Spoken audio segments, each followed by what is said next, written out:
हाँ जी, तो यार सितंबर 2018 मतलब अप्रॉक्सीमेटली 5.5 साल पहले दो लोग राजू और Shyam as international students Canada के अंदर अपनी पढ़ाई करने के लिए आए थे। दोनों ने सेम कॉलेज के अंदर अपना एडमिशन लिया था, दोनों का कोर्स भी सेम था और उसके ऊपर से बैक होम उनकी क्वालिफिकेशंस, उनका एक्सपीरियंस वो भी ऑलमोस्ट सिमिलर था। दोनों ने कनाडा के अंदर अपनी पढ़ाई कंप्लीट की। पढ़ाई कंप्लीट करने के बाद वर्क परमिट पे आए और वर्क परमिट के बाद जैसे तैसे करके दोनों ने अपनी पीआर भी ले ली और दोनों बन गए पक्के कनाडा वाले। लेकिन कनाडा के अंदर अपनी पीआर लेने के बाद जब असली जिंदगी की शुरुआत हुई तो श्याम की और राजू की लाइफ में बहुत ज्यादा डिफरेंस था। Income wise, mental stability wise और lifestyle wise Shyam much better position में था एज कंपेयर टू राजू। और आज के टाइम पे 2024 में श्याम एकदम कनाडा के अंदर बढ़िया अपनी जिंदगी जी रहा है, सिस्टम एकदम सेट है, शादी करने की प्लानिंग कर रहा है। और on the other hand Raju जो है वो बहुत ज्यादा रिग्रेट कर रहा है क्योंकि कमाई कुमाई बहुत ज्यादा कम है। कह रहा है कि मैं 5.5 साल पहले कनाडा क्यों आया था, बहुत ज्यादा परेशान है। और ये डिफरेंस इसलिए था क्योंकि स्टूडेंट टाइम पे श्याम ने कुछ ऐसे डिसीजंस लिए थे जिसकी वजह से वो लाइफ में आगे बढ़ पाया। तो आज की इस वीडियो में उन्हीं डिसीजंस के बारे में बात करेंगे ताकि आपकी जो सिचुएशन है वो राजू जैसी ना हो जाए, वो श्याम जैसी रहे। So without wasting any time उन सारे डिसीजंस के बारे में बात करते हैं। Let's get started with this video. हाँ जी, तो सबसे पहले बात करते हैं सबसे मेन चीज के बारे में जिसको लेके ज्यादातर स्टूडेंट्स कंसर्न रहते हैं, वो है पार्ट टाइम जॉब्स। तो बेसिकली यार जब आप कनाडा आओगे तो आपको पता लगेगा कि यहाँ पे जो स्टूडेंट्स होते हैं ना वो बहुत सारे टाइप की पार्ट टाइम जॉब्स करते हैं। फॉर एग्जाम्पल कोई ग्रोसरी स्टोर के अंदर जॉब करता है, किसी को कन्वीनियंस स्टोर के अंदर जॉब मिल जाती है जहाँ पे राशन पानी मिलता है। मैंने अपने स्टूडेंट टाइम पे गैस स्टेशन पे काम किया था। काफी सारे जो स्टूडेंट्स होते हैं वो वेयर हाउसेज या फिर फैक्ट्रीज के अंदर जॉब करने जाते हैं। कुछ बच्चे ऐसे भी होते हैं जो कहते हैं भाई हम अपने मर्जी के मालिक हैं, हमें कोई जॉब नहीं करनी, हम ऊबर, स्किप द डिशेज या फिर डोर डैश के थ्रू फूड डिलीवर करेंगे, वो भी हिसाब किताब बढ़िया है। किसी को होटल इंडस्ट्री के अंदर जॉब मिल जाती है। कुछ लोग क्या करते हैं सिक्योरिटी का या फिर फोक लिफ्ट ऑपरेटर का लाइसेंस बनवा लेते हैं तो इनसे रिलेटेड जॉब कर लेते हैं। कुछ स्टूडेंट्स फास्ट फूड रेस्टोरेंट्स के अंदर जॉब करने लग जाते हैं। कुछ ऐसे भी लोग होते हैं जिनको अपने ही फील्ड में पार्ट टाइम जॉब मिल जाती है। उससे बेस्ट के सिनेरियो कुछ हो नहीं सकता। मतलब मेरे कहने का मतलब बहुत सारे टाइप की पार्ट टाइम जॉब्स होती हैं, लेकिन इनमें से एक ऐसी जॉब है जो मेरे हिसाब से इंटरनेशनल स्टूडेंट्स के लिए कनाडा के अंदर one of the worst part time jobs है जो कि राजू ने की थी। वो है फास्ट फूड रेस्टोरेंट्स के अंदर काम करना। उसके बेसिकली दो मेन रीजन है। सबसे पहला रीजन तो यही है कि यार वहां पे ना आप एक रोबोट की तरह काम करते हो। आपको एक काम दे दिया जाएगा, उसी को आपको डेली रिपीट करना होगा और 2 साल तक आप वही करते रहोगे। अगर आप बर्गर बना रहे हो तो आप बर्गर ही बनाते रहोगे। अगर आप पैटियां तलते हो तो आप पैटी ही तलते रहोगे। मतलब कुछ सीखने को वहां पे आपको नहीं मिलता है। दूसरी प्रॉब्लम यह है कि इन फास्ट फूड रेस्टोरेंट्स के अंदर जैसे मैकडॉनल्ड्स, टिम हॉर्टन्स, वेंडीज वगैरह हो गया, इनके अंदर अगर आप 8 घंटे की शिफ्ट लगाओगे ना तो आपको ब्रेक बहुत ज्यादा कम मिलती है। आधे घंटे की या फिर पौने घंटे की ब्रेक मिलेगी। तो इवेंचुअली 8 घंटे की शिफ्ट के बाद आप बहुत ज्यादा थक जाते हो। फिर जब आप घर जाते हो तो असाइनमेंट्स, क्विजेस, एग्जाम्स वगैरह की प्रिपरेशन करना, इन सारे कामों में लगे रहोगे। 2 साल ऐसे ही निकल जाएंगे। फिर जब जॉब लेने की बारी आएगी तब आप देखोगे भी आपने तो कुछ एक्स्ट्रा सीखा ही नहीं है। अपने पीयर्स से आगे बढ़ने के लिए आपने कुछ किया ही नहीं है। कोई एक्सपर्टीज पे काम नहीं किया, कोई स्किल डेवलप नहीं किया। फिर आप कहोगे कि भी कनाडा के अंदर प्रॉब्लम है। आप ये नहीं देखोगे कि आपने कुछ एक्स्ट्रा नहीं सीखा है। तो मेरे हिसाब से ऐसी कोई पार्ट टाइम जॉब करो जिसमें आपको ज्यादा थकावट ना हो, ताकि घर जाके आप कुछ ना कुछ प्रोडक्टिव कर पाओ। बाकी अगर कोई भी जॉब नहीं मिल रही है तो कर सकते हो, लेकिन उसके साथ साथ कोई और अपनी जॉब ढूंढते रहो ताकि जितनी जल्दी हो सके उस फास्ट फूड इंडस्ट्री से आप निकल जाओ। राजू नहीं निकल पाया था, इसलिए परेशान है आज के टाइम पे। अब यार जो अगली चीज आती है वो थोड़ी सी कॉन्ट्रोवर्शियल हो सकती है, लेकिन ये मेरा पर्सनल ओपिनियन है। अब तो मेरा पर्सनल एक्सपीरियंस भी हो चुका है और साथ के साथ मैंने काफी सारे अपने फ्रेंड्स को भी सफर करते हुए देखा है इस चीज की वजह से। तो इसलिए मैं आप लोगों के साथ भी ये चीज शेयर करना चाहता हूं। तो अगर आप एज अ स्टूडेंट कनाडा आ रहे हो या फिर वर्क परमिट पे भी आ रहे हो या फिर पीआर शेयर लेके भी कनाडा आ रहे हो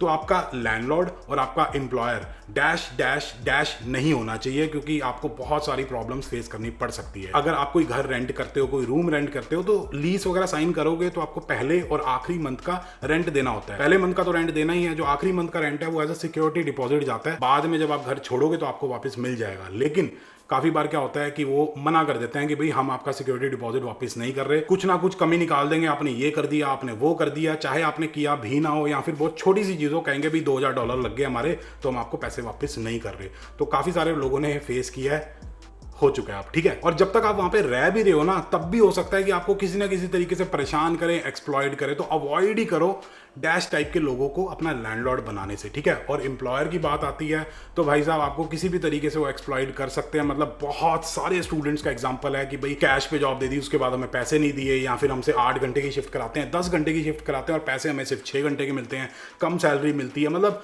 बहुत सारे एग्जाम्पल्स हैं। बाहर जाके स्टूडेंट्स के साथ बात करोगे तो आपको पता लगेगा। तो प्लीज लैंडलॉर्ड और एम्प्लॉयर आपके नहीं होने चाहिए। अब यार बहुत सारे इंटरनेशनल स्टूडेंट्स के साथ मेरी बातचीत होती है वन ऑन वन सेशंस के थ्रू, इंस्टाग्राम के डीएम्स में, शॉपिंग मॉल जाते हैं या फिर कहीं घूमने जाते हैं तो बहुत सारे स्टूडेंट्स वहाँ भी मिलते हैं। तो बातचीत करने के बाद, उनके साथ डिस्कशन करने के बाद मैंने ये देखा है कि बहुत सारे ऐसे स्टूडेंट्स हैं जिनके अंदर बेसिक लाइफ स्किल्स की काफ़ी ज़्यादा कमी है। उसकी वजह से उनको कनाडा के अंदर बहुत ज़्यादा सफ़र करना पड़ता है।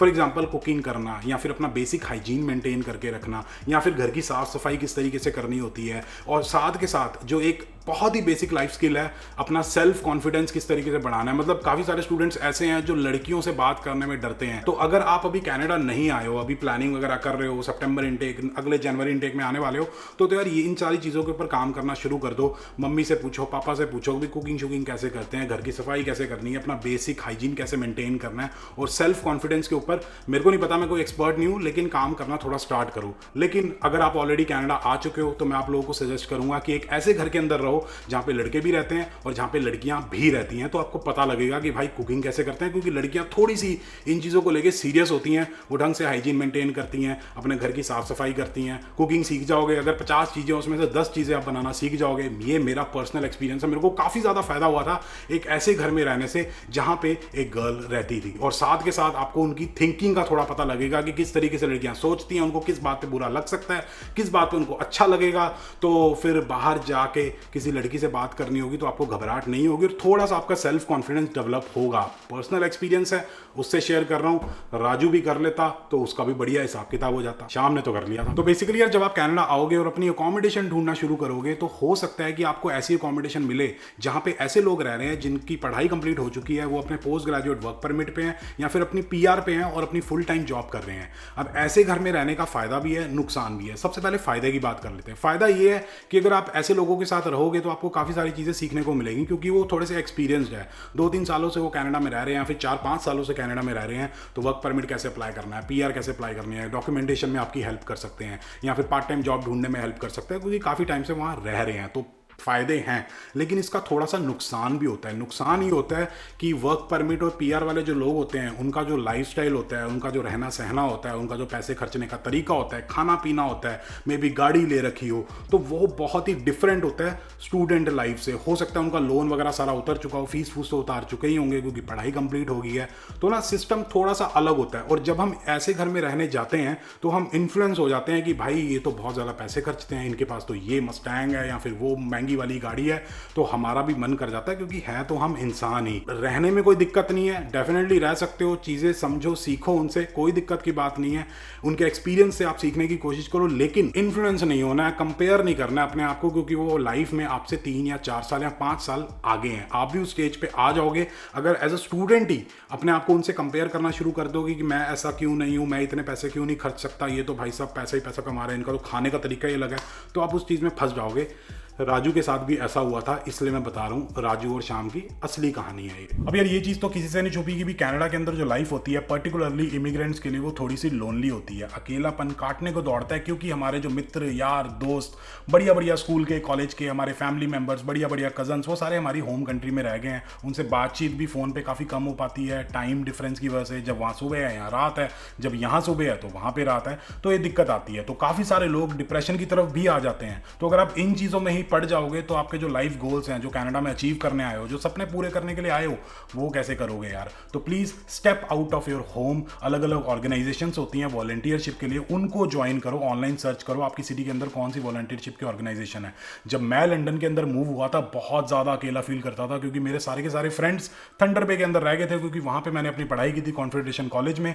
तो मैंने एक ऑर्गेनाइजेशन ज्वाइन कर ली थी, वहाँ पर मैं हर सैटरडे संडे जाता था, फूड बैंक के लिए थोड़ा सा काम गुम करना होता था। दोस्त बन गए थे, नेटवर्किंग भी हुई थी, काफ़ी क्वालिफाइड लोग भी आते थे। और काफ़ी सारे स्टूडेंट्स होते हैं किसी से बातचीत नहीं करते हैं, जॉब पे जाते हैं, कॉलेज जाते हैं, वहाँ पे पढ़ाई करके अकेले ही वापस आ जाते हैं। यही उनकी लाइफ में चलता रहता है।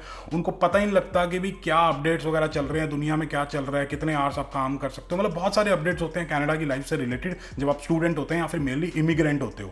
तो प्लीज़ ऑनलाइन कम्युनिटीज़ को ज्वाइन करो, वहाँ पे बातचीत करो, चाहे पेड है चाहे फ्री है, जो भी है ज्वाइन करो, डिस्कशन करो, तब आपको दुनियादारी का पता लगेगा कि क्या चल रहा है। और जब लोगों से बाहर जाके बात करोगे तब आपको पता लगेगा कि स्ट्रीट स्मार्ट कैसे बनते हैं, दुनियादारी कैसे चलती है। तो प्लीज़ ये सब करना बहुत ज़्यादा ज़रूरी है, वरना लाइफ में पीछे रह जाओगे। राजू कर लेता तो बढ़िया रहता। अब यार एक काम जो राजू ने तो नहीं किया था, लेकिन बहुत सारे स्टूडेंट्स आजकल करते हैं, पर्टिकुलरली GTA रीजन के अंदर मैंने सुना है। तो होता क्या है कि 2-3 स्टूडेंट्स मिल के एक गाड़ी ले लेते हैं शेयरिंग पे, या फिर महंगी चीज़ें लाइक शूज़, घड़ियाँ, ये सारी चीज़ें शेयरिंग पे खरीद लेते हैं शो ऑफ करने के लिए या फिर किसी भी रीज़न की वजह से। लेकिन उसकी वजह से बाद में कॉन्फ्लिक्ट होते हैं। शुरू शुरू में तो बहुत मजे आते हैं, पर्टिकुलरली गाड़ी की वजह से। लेट अस से कि आपकी शिफ्ट है सुबह 6 बजे से लेकर शाम को 4 बजे तक, और आपके फ्रेंड की जिसके साथ मिलकर आपने गाड़ी खरीदी है उसकी 1 बजे से रात को 9 बजे तक शिफ्ट है। तो वो जो 1 बजे से लेकर 4 बजे तक का वो जो विंडो है ना, वो तो कॉमन हो गया। तो गाड़ी तो आपके पास ऑलरेडी है, सुबह आप ले गए थे, तो उसकी वजह से कॉन्फ्लिक्ट होते हैं, लड़ाई हो जाती है, अच्छी खासी दोस्ती है वो खत्म हो जाती है। तो प्लीज ये शेयरिंग के चक्कर में मत पड़ना। अगर अफोर्ड कर सकते हो खुद से तो ही लो, अदरवाइज आपको लेने की कोई जरूरत नहीं है। आपका भी टाइम आएगा, पढ़ाई कंप्लीट होएगी, वर्क परमिट पे आओगे, अगर आपने स्किल्स पे काम किया है, कुछ एक्सपर्टीज गेन की है, तो डेफिनेटली पढ़ाई के बाद अच्छी जॉब लग जाएगी। तो गाड़ी लेना, जूते लेना, घड़ी लेना, जो लेना है ले लेना, क्या दिक्कत की बात है। अब ये तो बात होगी राजू की और शाम की कि उन्होंने क्या गलत किया क्या सही किया। लेकिन मैं भी कनाडा के अंदर एक टाइम पे इंटरनेशनल स्टूडेंट था, मैंने भी बहुत सारी गलतियां की थी और कुछ ऐसे डिसीजंस थे जो बढ़िया लिए थे। उनके बारे में अगर आप जानना चाहते हो तो लेफ्ट वाली और राइट वाली दोनों वीडियोस चेकआउट करो, बहुत कुछ सीखने को मिलेगा। बाकी अगर आप लोगों को वीडियो पसंद आई तो please like, share and subscribe, and as always stay healthy and keep hustling.